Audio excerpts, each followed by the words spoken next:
अग्निमग्निगुं हृदयेन हृदयेन रुद्रगुं रुद्रगुं हृदयेन हृदयेन रुद्रं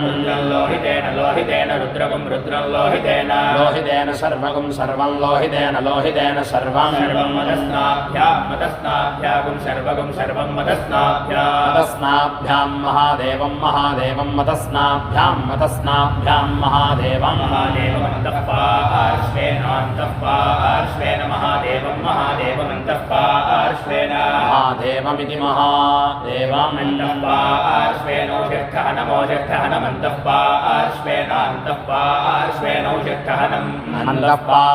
पार्श्वेनेत्यन्तः पार्श्वेन षिष्ठहनगुं सिङ्गीनि गोष्याभ्यागुं सिङ्गीनि गोष्याभ्यामोषिष्ठहनमोषिष्ठहनगुं सिङ्गीनि गोष्याभ्यामोषिष्ठहनमित्योषिष्ठहनम् सिङ्गीनि गोष्याभ्यामिति सिङ्गी गोष्याभ्या